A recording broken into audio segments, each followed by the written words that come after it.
সে ছিল এক শহর যেখানে প্রতিদিন সূর্য ওঠে নতুন গল্প নিয়ে। সেই গল্পের মাঝে দুই ভাই অর্জুন আর রাঘব, তাদের চোখে কৌতূহল আর হৃদয়ে অফুরন্ত দুষ্টুমি।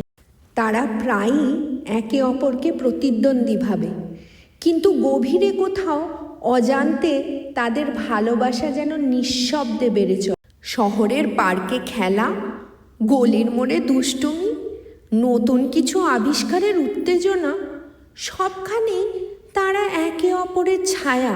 হাসির ফোয়ারা, ছোট ঝগড়া, আবার মিটমাটের হাসি, এই সবেই তারা শেখে বন্ধুত্বের মানে, সহানুভূতির ভাষা আর একসঙ্গে থাকার আনন্দ।